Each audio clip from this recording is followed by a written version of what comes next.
Good afternoon, everyone, and welcome back to another Adobe XD Masterclass. My name's Howard Pinsky, Senior XD Evangelist here at Adobe, and I hope you're all doing well on this Friday afternoon. I hope you're all excited for the weekend. I can't wait for that weekend to get started. If you are tuning live here on Behance today, let me know in the chat who you are and where you're tuning in from. We've got Brett and Megan and Umacorn and Gal and Misayu and Nicole, and I'm just realizing, give me 1 second, my camera, I forgot to bump up the quality. Give me 1 second, 1920 by 1080 and 60 frames per second. That should snap in just a moment. All right, Eric from New York, great to see you. First time joining live, but I've seen your tutorials, really great content. Thank you, Eric, I appreciate that. And thanks for tuning in live for the first time. If anyone else is tuning in live for the first time, let me know in the chat as well. All right, Masterclass number 62. We've been at this for 62 weeks. That's insane. And many of you have been here since day number 1. It's a lot of content, a lot of hours worth of completely free training, which is wonderful. Hopefully all of you are loving it. All right, Christian says, hoo-yeah. All right. Jeremy from Egypt, and Jack, and Arakia. If I mispronounce anyone's name, I do apologize, but first time here as well. Great to see you. Tim says, in HD and Technicolor. Yes, indeed. I don't know if anyone noticed the difference, but I noticed it. All right, so hopping over to my screen.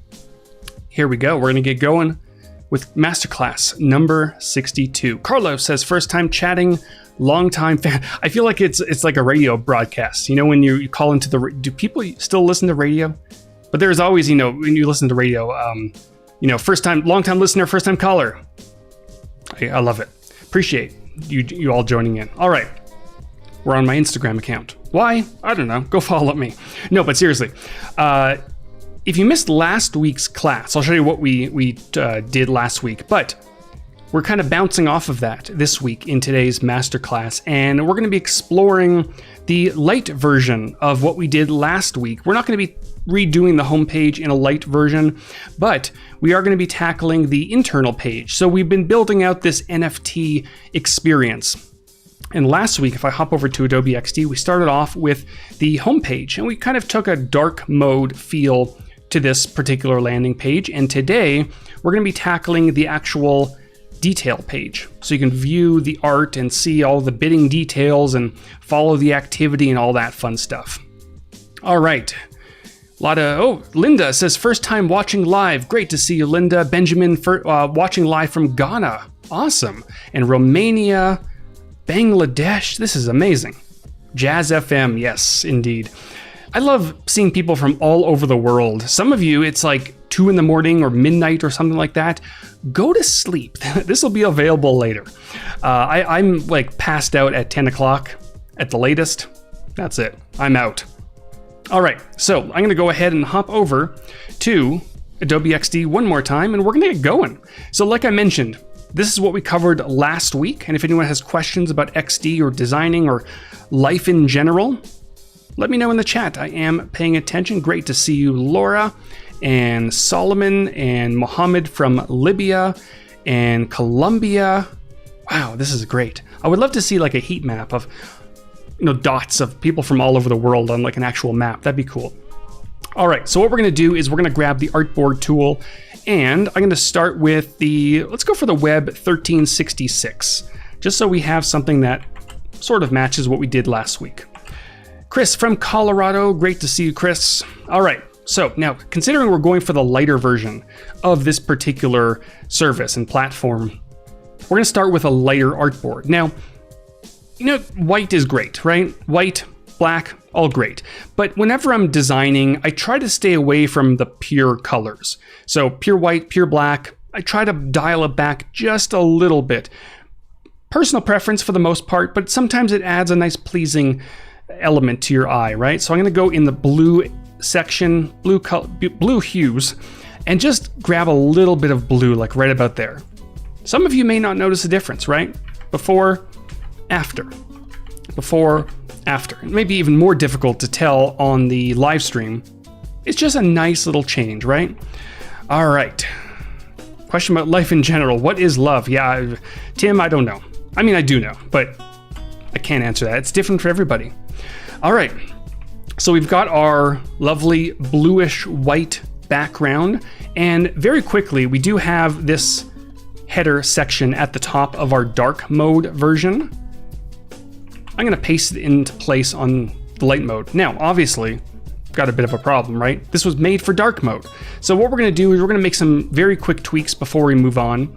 The white colors of this logo, and also, you know, many of our other elements, I'm going to switch over to dark. And again, I'm not going to go pure black. I'm going to add a little bit of blue in there, and especially since this is on the light blue background, it's going to look really nice, right? And definitely experiment with this. And you can kind of see, let me zoom in even more. We've got this, you know, darkish blue on a lightish blue background, and it just kind of blends really nicely. I really like it. And as I'm going through this, I'm going to make sure to select these various elements and just add the colors to my document assets. All right, I'm going to hop over here, select these text layers. I'm going to do the same thing. I'm going to apply that. And I have this border base icon here. Now, what we can do is we can either right click and apply as a border color, right? Or if we're happy with the thickness of this particular element, which is very difficult to see, let me actually apply the border color here, is if we're okay with this, we can actually outline the stroke. So under the object menu, down to path and then outline stroke. That'll just convert that border-based object into a solid object. So we can add additional borders, or, you know, if we do resize this, it's going to maintain consistency. How can I choose the best color for any project? Mohammed is asking. That's a big question. I think that's a more complicated question than Tim's question about what is love. A lot of it's trial and error. A lot of it will come down to what you're doing, right? If you're working on a medical application, you probably want to stay away from reds, especially if it's geared at depression and things like that. Stay far away from reds, right? But a lot of it's trial and error. There are websites, they're slipping my mind. People in the chat will definitely know. There are websites that will help you choose the perfect colors for your projects based on, you know, a set, the first color you choose. So throw it in the chat and I'll be taking a look. Now for this button over here, I mean, it doesn't look too bad in this color here, but I want to start bringing in some additional colors. So I'm actually going to I'm going to drop this color a little bit, just so we have nice and subtle. And then this guy over here, we might want to pull in some, if you remember from the last class, we have these, you know, really nice pinks and purples, right? And I'm actually going to go ahead and add these to my assets. There we go. Color.adobe.com. Yes, of course. That is a good one. There are many others as well. Random question, can't find answers online. If you place an image into a circle, could be a rectangle, whatever, how do you essentially unmask something you've masked with the shape? Oh, so Jeff, okay, so I mean, it depends, right? So if we have an image here, if I hop over to Finder for a second, pop that in here, it's basically masked in there. So you can't unmask it, really. You can, of course, adjust like this, right, to kind of get the dimensions. But if you're working with an actual object mask, so if you have, let's say, this image here, right, and you put this shape on top of it, you select both of them, and then under the object menu, mask with shape, then you can actually unmask it. So if you right-click, ungroup mask, you can also do that in your layers panel, ungroup mask as well. So it's a little bit different depending on how you get the image into XD. And I'll try to talk more about that as we go. All right, so we've got our button over here to the right, and I may want to start bringing in some colors. So let's try this purple. I'm going to turn off the border on this particular shape, and that's not too bad. It's very bright, it's very vibrant, so it definitely catches your eye, right? So what I might want to do is just bring down the color a little bit. I'm going to bring some of the vibrancy out, somewhere around there, something like that, just so it's not too jarring, right? All right. That gray stroke around the search bar is interesting, Tim is saying. Yeah, so this is going to be changing completely. On the dark version, I just added it there just for a little bit extra contrast, right? And some people associate a border around an object as a text field. So I added that as well. Now this guy over here, the search bar, we're actually going to change to more of a lighter version. So I'm going to go pure white, and I might add a little bit of a border. Drop that down a little bit. Now, of course, for the text and icons, we're going to go a little bit darker. And the drop shadow, I'm going to tweak just a little bit. Still keeping it nice and subtle, but adding a little bit of color in there. Whoops. It's a little bit too harsh still, so I'm going to drop it a little bit more. I do want to move on to the bulk of the content, so I'm going to get through this very quickly. It'll do. That will do. All right. So what we're going to do here is we're going to split this up into a few different sections, right? I'm going to go to Safari one more time, and you can kind of see from this example here, on the left-hand side, we have some information about this particular piece. In the middle, we have the piece itself with some buttons. Over on the right, you can't see all of it, but there is some activity. So when it was posted, who's bidding on it, so on and so forth. And then at the bottom, we have some additional pieces that users can check out. So we're going to actually start in the middle, just so we can get that piece in there, and then we can build around it. Of course, there are many ways of going about this, so, there's no right or wrong way. So I'm going to grab the good old rectangle tool, draw one out like this. I'm going to snap it to the center of this particular artboard. We may change that later, but we'll see. And I'm going to round out the corners of the shape just a little bit. We don't want to go too crazy, because then it looks a little bit off, right? So something like maybe 8 pixels. Let's start around there. That looks pretty good. It's nice and subtle, right? Now, we can drag out an image in here, because we obviously want a really nice, vibrant, colorful image that's really going to attract people's attention. So I'm going to go back over to Finder, and I've got this lovely image of ice cream. I don't know if all of you are hungry right now, but I am starving after seeing this. And I'm going to just drag it, boop, directly into XD, right? There we go. Now, of course, you can edit the image in Photoshop if you do want some additional edits. You can replace the image, you can drag and drop, and like we were talking about earlier, you can adjust the mask just by pulling on the handles, right? All right, so we've got our piece looking pretty good. I'm going to bring this in a touch. And then at the bottom here, we may want 2 buttons, one to place a bid and maybe one to make an offer. Now, maybe they're basically the same.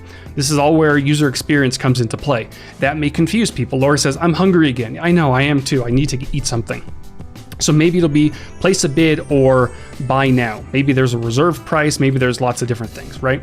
So I'm going to grab my rectangle, and we do have buttons floating around, but I do want to show you how to create them from scratch. So I'm going to grab the rectangle and draw one out. Now I'm going to snap it to the center, but I'm also going to bring it back a little bit. Now you can do that by either just dragging this back a touch, or in the properties inspector, you can actually use math. I know, right? Math. -8. Now, 173, it's not the greatest number in the world, so actually let's go ahead and bump it up just by 1 pixel. 174. And then -8. And that way, when the time comes, we'll be able to add another button over here to the right, and we have a nice amount of space in the center. Now I may want to just bump it up a little bit more, right? That should do. All right, so there is our first button there. And very similar to this image at the top, Thiago says, hey, from Brazil. Great to see you, Thiago. I'm going to round out the corners ever so slightly. We're going to try 8 pixels. 8 might be a little bit too much considering this is a much smaller element, but because we're going to be using components, we can very easily make that change later on. So we've got this button in place, and in terms of the color, we're going to stick with vibrant colors, but for this one we might want to go, I don't know, like a nice bluish color. That's not bad. Blue is a very actionable color, so I love going with blues for things like call to action buttons. George saying, first Adobe Live. Great to see you, George. Thanks for tuning in for the first time. Maybe I'll bring in a bit of purple back into here. Color is such an interesting thing. I don't know about all of you, but I've definitely found myself spending literally hours just tweaking colors, just minor differences. They just go such a long way. So we've got our color here, and again, I'm not going very vibrant, right? I'm just kind of pulling that color back a little bit so it's not very in your face, especially when you're working with lots and lots of colors. You don't want them all kind of popping at you. Just a few of them, right? And then I'm gonna grab the text tool, shortcut key T, and type out something like place a bid. There we go. Now, in terms of the typeface, Helvetica, obviously a great typeface, right? But we want something a little bit more stylistic. So I'm gonna go with something like Nucleo, or Nucleo. I still don't know how to pronounce it. And then I'm gonna drop it down just a little bit. Let's say around maybe 18. I'm gonna switch the color over to white. And then since this is a call to action, we may want to bold it a little bit. Something like that, right? And like I mentioned in just about every single live stream, whenever you are, Howard mentioned my name. I did. Thanks, George. All right, so whenever you are designing zoomed in, and I do this all the time, even when I'm working on buttons and icons and images and things like that, I'm like right in there, right? You lose perspective of what your entire design is looking like. So this button may look great like this, zoomed in, but you don't know what it looks like when you're zoomed out. So just hit the play button at the top and just take a quick look. And that doesn't look too bad. I think the size is okay. It could work, right? Perfect. All right, so we have our text layer and we have our button in the background. What we want to do is turn this into a component. So I'm gonna select both of these layers. I'm holding down Shift and clicking on the other one. And then either within the Properties Inspector over to the right, or in your document assets, you can press the plus button. You can also use the Command or Control K shortcut to create a component as well. I'm gonna name this button, just like that. And now that our button is in place, we may want to create some additional styles or states. So over within the Properties Inspector one more time, we can press that plus button. Of course, we have hover states and toggle states, but we're gonna create a very simple new state. This might be our secondary button. And then for this one, all we're gonna do is we're gonna shift the color a little bit. We're gonna go a little bit more purple. And then this might be something like buy now, right? So we have our two states. We have our default state and our secondary state. Now, let's talk about this a little bit. And I think we talked about this last week as well. These two states are fairly similar, right? We have our default state and our secondary state. Now I'm calling it secondary because it's a secondary button. It's probably not the primary button. A lot of times when you have a secondary button, you'll have something like this, right? You'll have maybe no fill. Whoops. You'll have maybe no fill, and maybe you'll have a border with a color like this, right? I'll bump it up in size a touch, and then the text in the middle will also be that color as well. And this is really a true secondary button. But in this case, because this button here and the default state, they almost have the same weight in terms of what we want a user to do, because we might want some users to buy now, we might want some users to place a bid. So having both of them solid could work in this situation, right? Now, of course, depending on what the call to actions are, you may want to go for an outline button versus a solid button. These are definitely things you have to think about as you are going through user experience and design. Now, because we're working with components, we have our main component, which is the one with the solid diamond at the top left. We have our main component right here. So if we did decide to change the corner radius or the typeface or whatever it might be, right?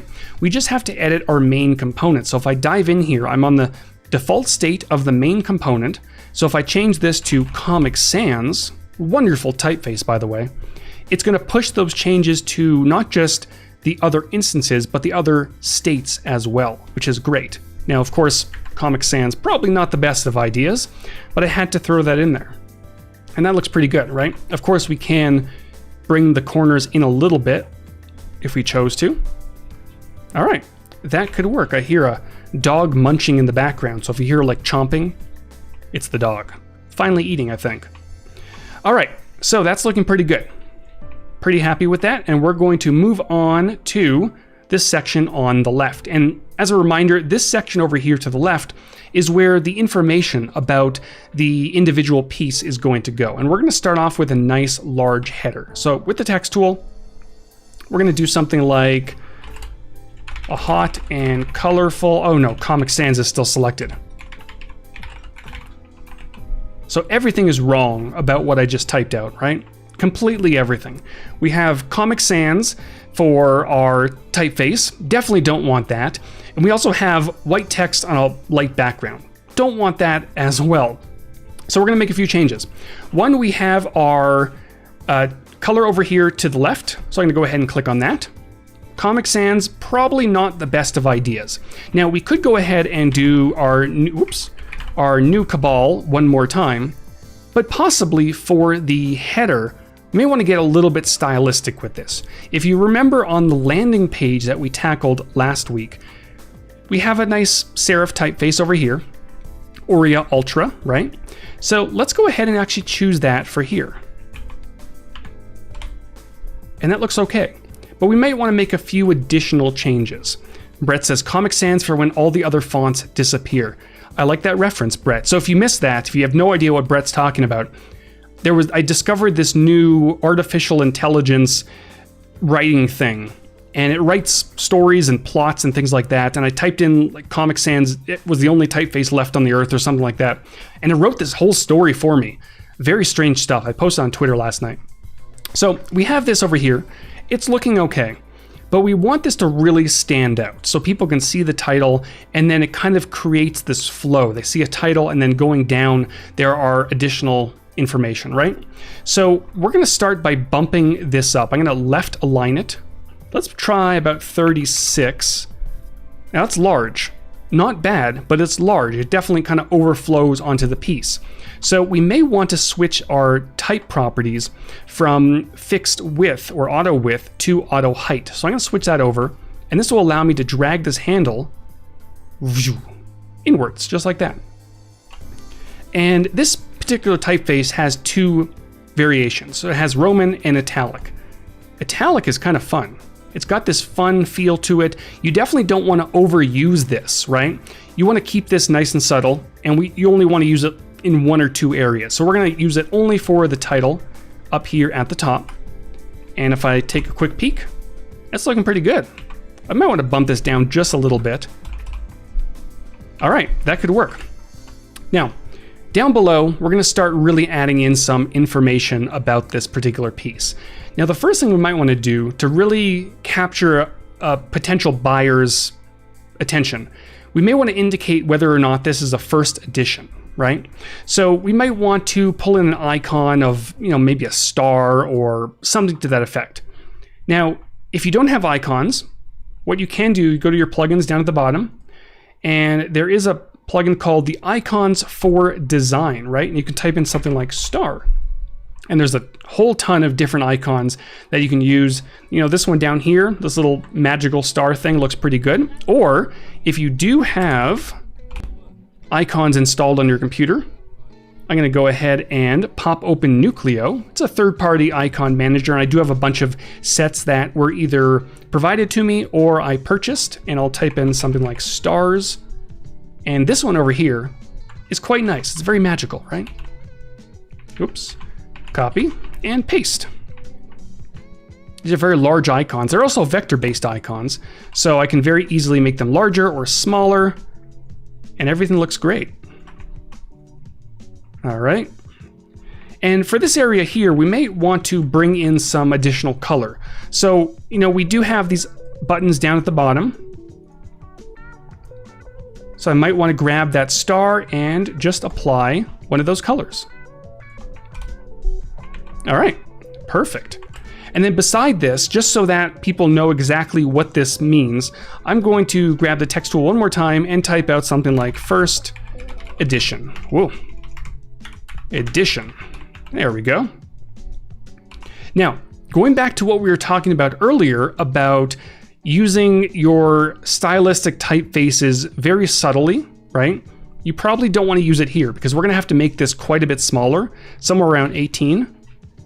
And as you shrink down your stylistic type layers, they just become a little bit more difficult to read. So in this case, we're going to go back to our new cabal typeface, and we might want to go for something like maybe bold or extra bold. and pop that right about here. Maybe we can align it with the bottom.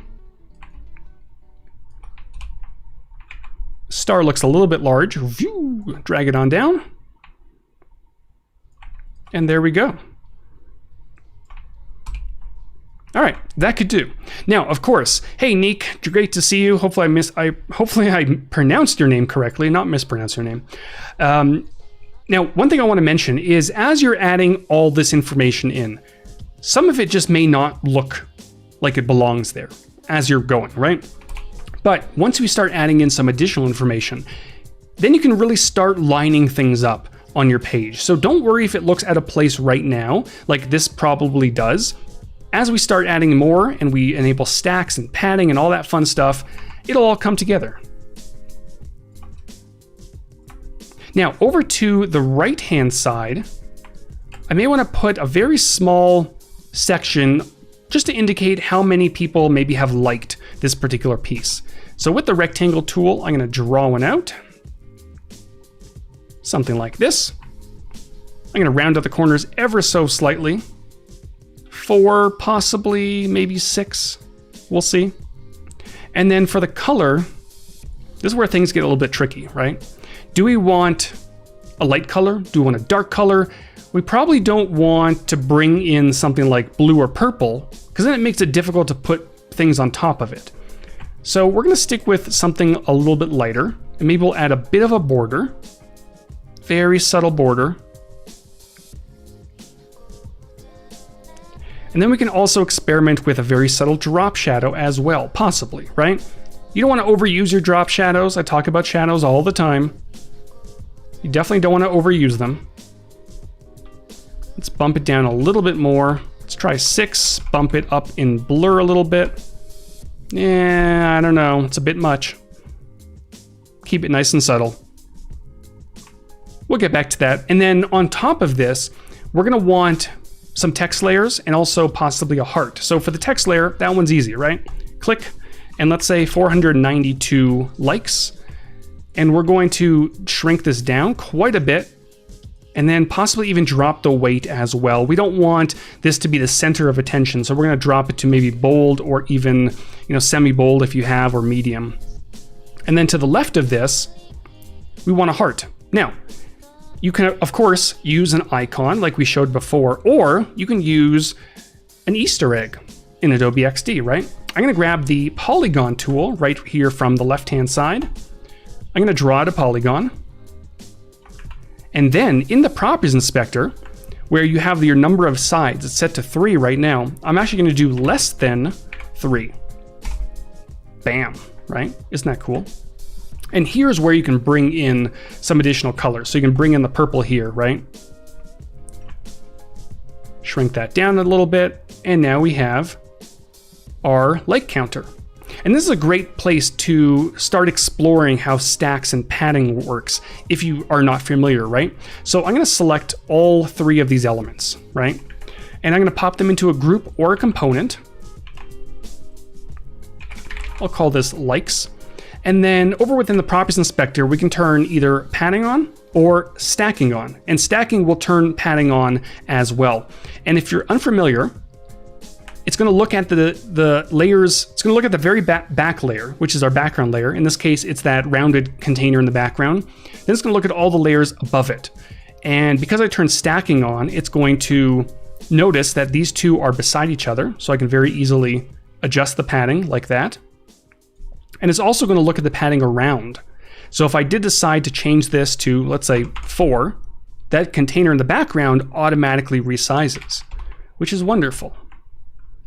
Yeah, I'm not completely loving this shape, but we will definitely make some changes as time goes on.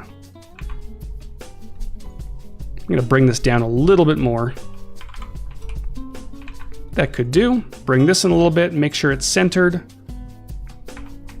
There we go. And I'll just pop it over here to the right. Again, things are not looking great right now, but once we have more elements, then it's going to, we'll be able to visually make sure things are lining up really nicely.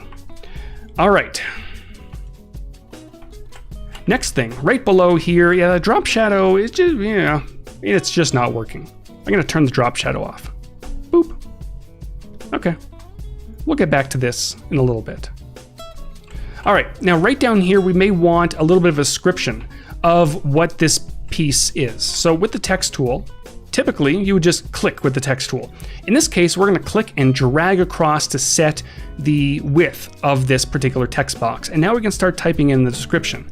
So I think in my example, I had something like, you know, that feeling on a hot summer day when you drop your newly scooped ice cream.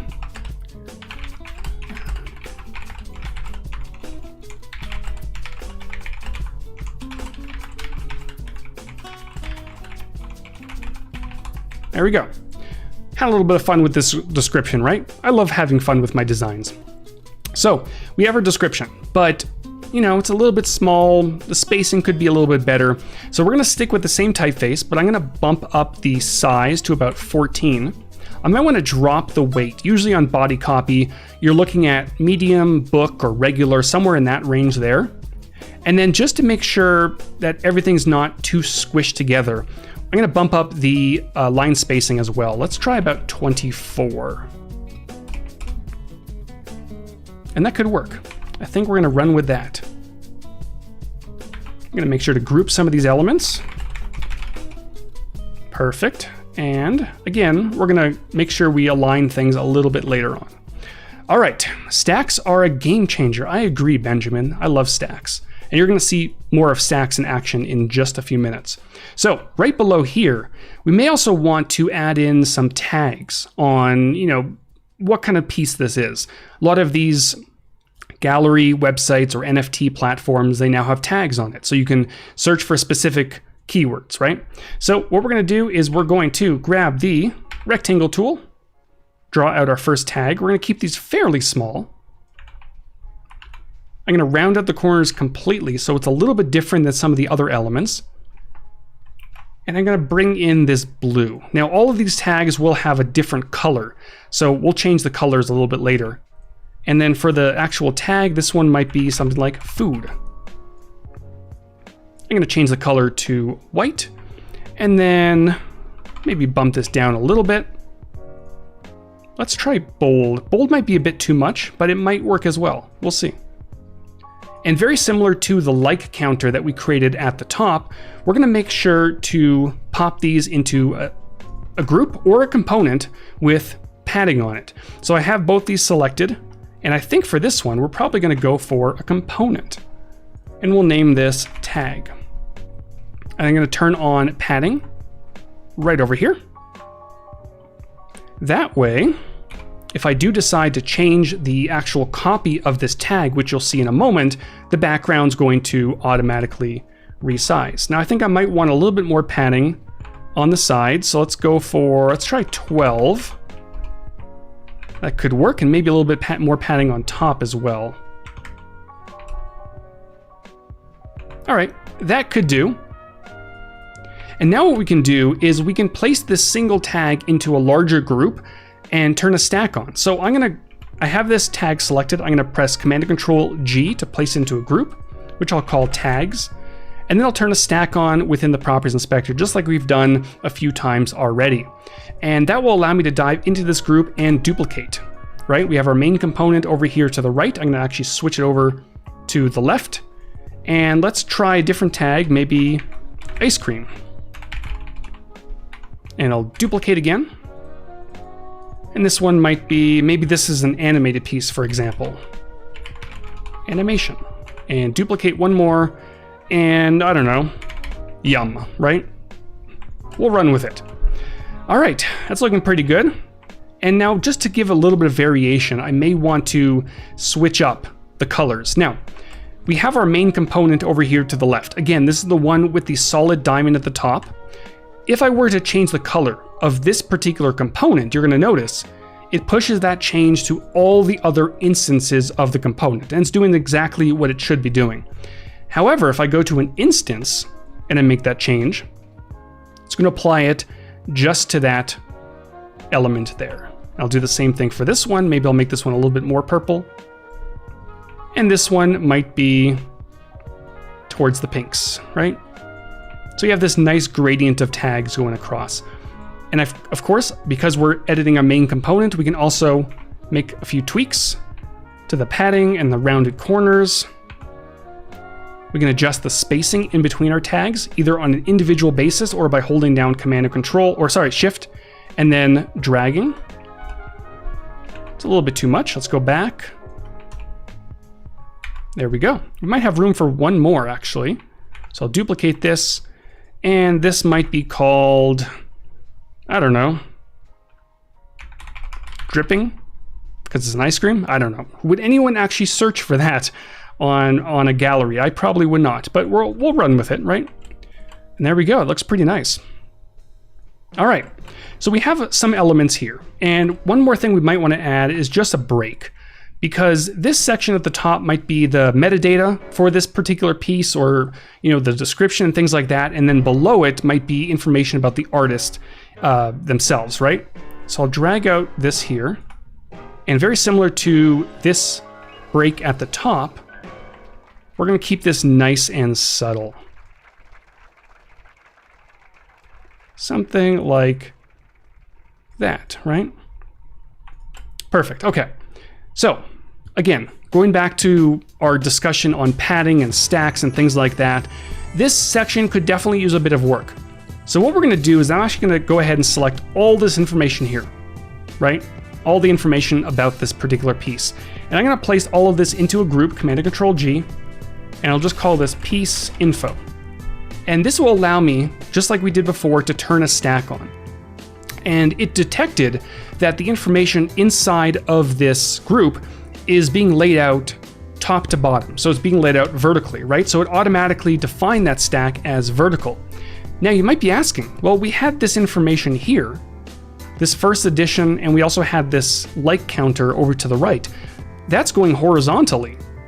One thing that's kind of cool about turning a stack on is it automatically grouped that for us so that it can continue the stack going vertically, right? And of course I can turn a stack on for this section as well. Probably don't need it, but you can do that. And now we can really start adjusting our stacking, right? Maybe I'll pull this back because it really belongs to that title. I'll give a little bit of room for the description. Let's try 16. This will be, we'll do 6, right? Let's do, I don't know, we'll stick with 16. It might be a little bit too squishy. Yeah, a little bit too squishy. So if I do have this layer selected, this text layer, over on the right, I can control how much spacing is above and below. So I'll just go for 24 and 24. And then we have our break. I'm going to give a little bit more space there. There we go.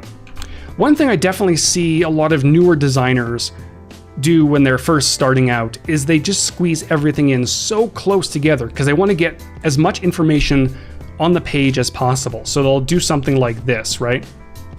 And then they'll have more information here and here and here and here. Let things breathe. It's okay if you don't get everything in on the same page. Scrolling is a thing, right? So let things breathe. It'll be a much nicer user experience for many of your viewers and users, right? All right. Now, down below here, we can continue inside of this particular stack, or we can go outside of it. We'll start inside, and I'm going to grab the rectangle and draw one out. And this is going to be a little bit of, bidding information about this particular piece. So I'll round to the corners a little bit. Let's try 8 pixels. And we do want this section to stand out a little bit, right? So I'm going to, whoops, where'd the chat go? There we go. Less is more. I agree, Gareth. So I'm going to keep the color around white. We can definitely tweak this afterwards. I'm going to add a slight border.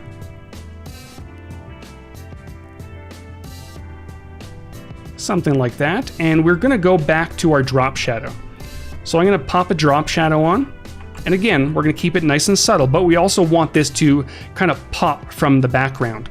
So I'm going to drop it on the Y, let's say about 16. And then I really want to make sure it's blurred, so it's nice and subtle and soft, so about 24. And then if you've been following my streams and my designs, you know I love adding a little bit of color to my drop shadow. So I'm going to go nice amount of blue, and usually want to pull the color from the background. So we have a bluish light background. So I'm going to pull some blue from there.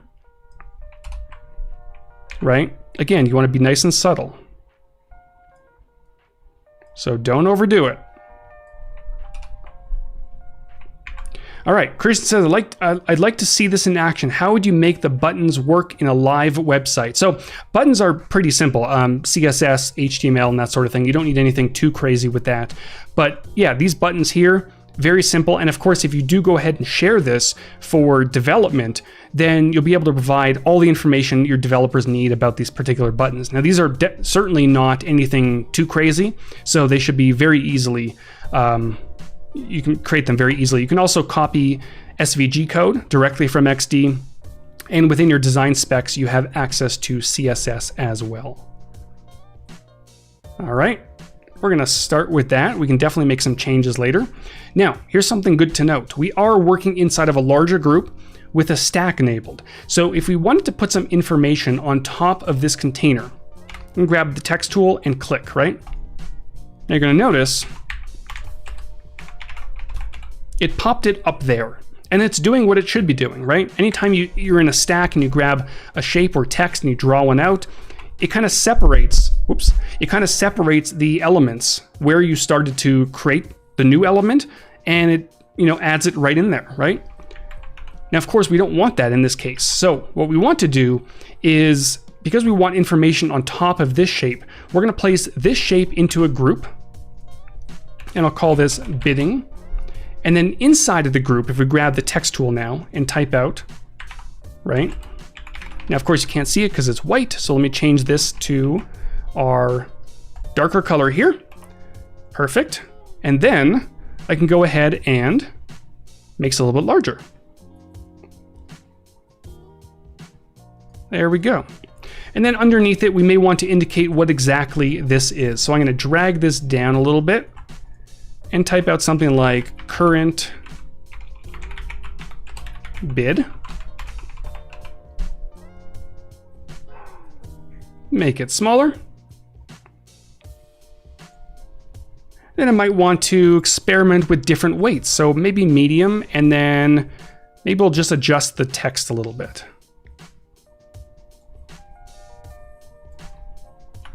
There we go. So we have one bit of information. If we take a quick look, it's not too bad. I am going to separate this a tiny little bit. Perfect. And then we can start adding in some additional information. So maybe over here to the right, we may want to show how much time is left in this particular auction. So this could be something like 14 hours or 12 hours, 25 minutes remaining in this auction. And then finally, over to the right one more time, maybe how many views this particular piece has gotten.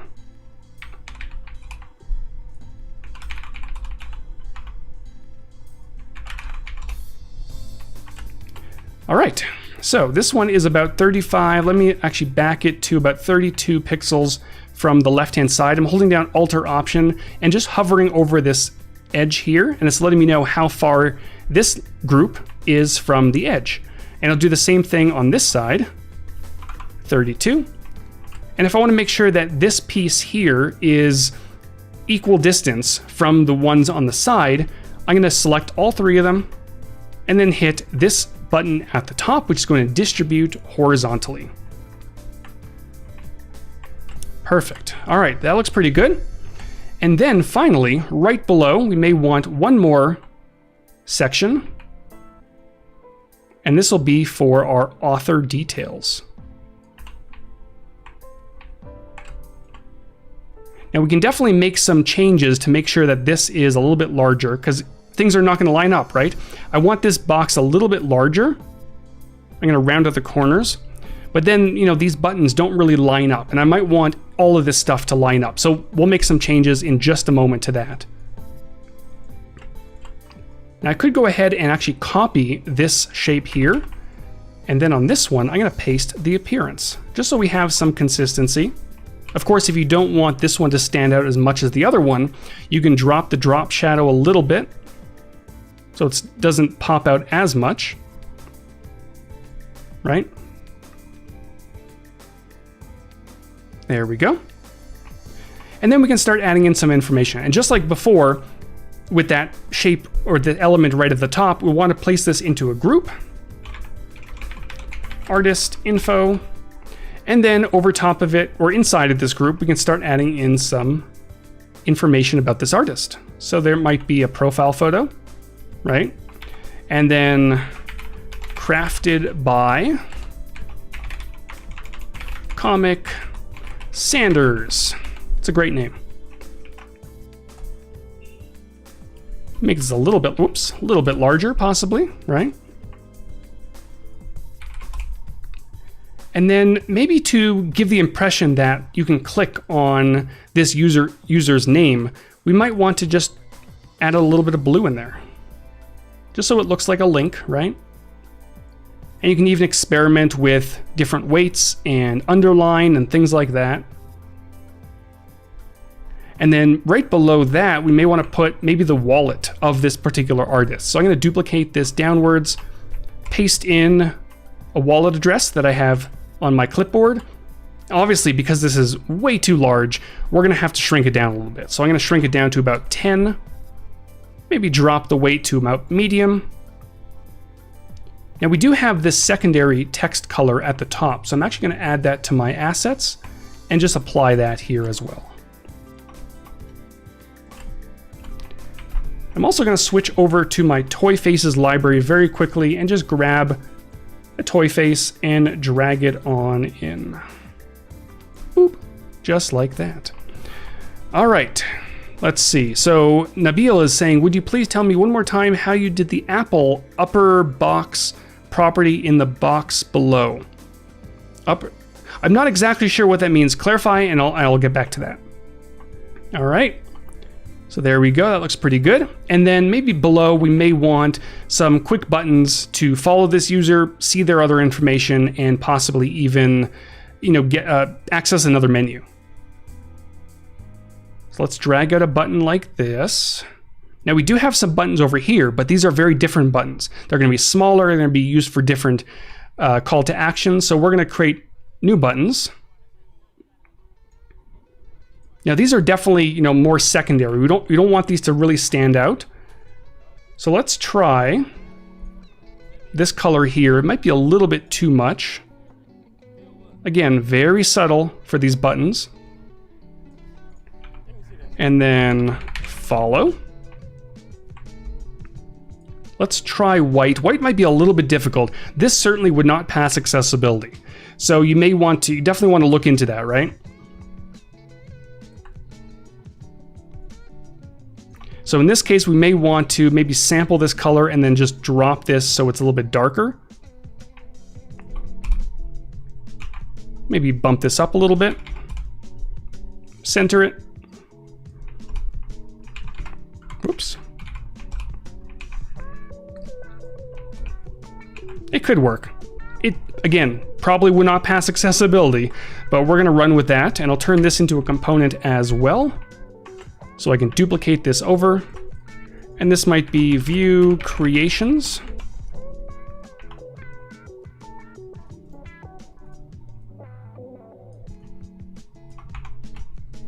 And because I'm using components, I can very easily make these changes here, right? And if I pop these into a group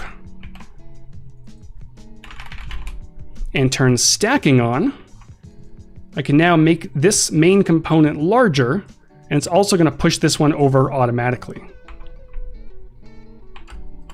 And then again, like I mentioned, you can also have maybe an additional button over to the right for more information, or whatever it could be, but I'll leave that blank for now. All right, so going back to what we were talking about a little bit earlier, looking at how things are kind of lining up, things are not necessarily lining up, right? We have our shape over here. It's a little bit longer, a little bit taller, and there's this big gap down here. So let's make a few changes. I'm going to drag out a guide. So it snaps with this box right down at the bottom. And I can go ahead and select all this information here, put this into a group, call this piece, and then turn stacking on. Again, this is going to define it as a vertical stack. And what's cool is if I enlarge this image at the top, it's going to push these buttons down automatically so that things line up really nicely. There we go. And of course, we can adjust the spacing if this is too much. Just like that. Pull this up a touch. Perfect. Ooh, car says coffee. There's coffee. I need coffee. Where's coffee? All right. Nope, that's not looking good. I can also bring this in a little bit, but then of course we'd have to bring the rest of it in, which may not be the worst idea in the world, right? So if we bring this in,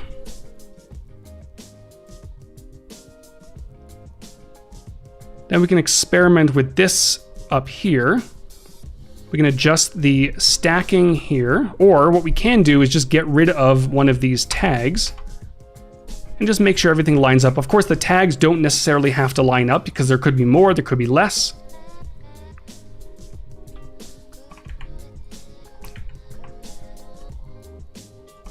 There we go. And then I can grab the piece and just move that over as well.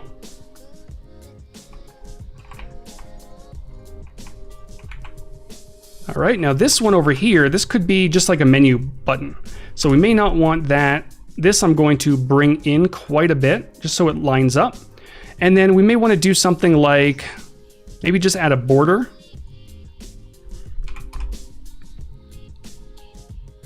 Right? And then there could be like 3 dots in here just for, you know, to access a menu and things like that. If you want to ban this person, hoping we can get a boop before the stream ends. Oh, that's a good idea. Okay, hold on. Let's find an opportunity for a good boop. So things are looking pretty good over here, right? Now over to the right, we may want to display some bidding information. There could be a bidding war or, you know, something like that, right? So I'm going to start by adding in a header. Follow the action. Now we're probably going to reserve the fancy type style for this area here. So we probably don't want to pull that in here. So I'm just going to do something like, I don't know, bump it up to 22, and maybe I'll bump the weight up quite a bit, extra bold, right? And then down here, we may want to just put everyone's bid or everyone's action inside of a little container, very similar to what we did here. So I can actually just grab this container, copy it, hop over here, I can paste it, and then just stretch it on out, right? There we go. Actually, you know what? Just for Alex, boop, there we go. And where is the boop button? There it is. All right. Now we also have a bunch of information here. We can just, you know, grab some of this information that we're already using, right? So this could be the bid. So maybe I'll just put Alex in there. Alex placed a bid. Maybe we'll drop this to about medium. And this might be 12 minutes ago. And then over to the right, we can just basically just duplicate this. I'm gonna right align some of this information, and this could be the information about the actual bid. So maybe 1.2 Ethereum, which equates to, I don't know, it's changing so often, something like that, right?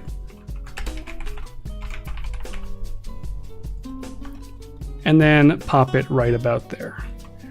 All right, Solomon says, first time to see a boop. There's always a first for everyone's boop.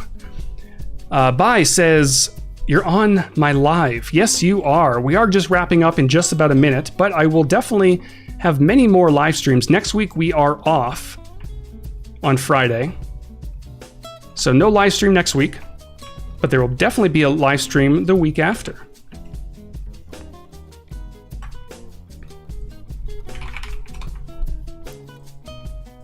And I'll just go through and fill out this information. Of course, you can use a repeat grid, you can use a stack. There's so many different ways you can go about this. But just so we're wrapping things up fairly quickly.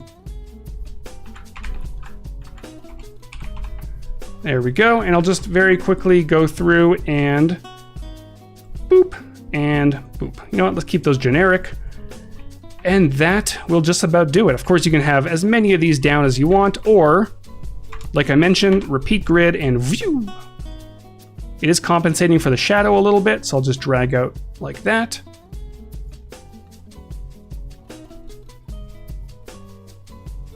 Something like that. You get the idea. All right. That is going to wrap it up for me for today. Thanks again to everyone who has tuned in. Make sure to follow me on all the different places. Stick around. Kyle T. Webster's coming up in just a few moments, and I'll see you all next time.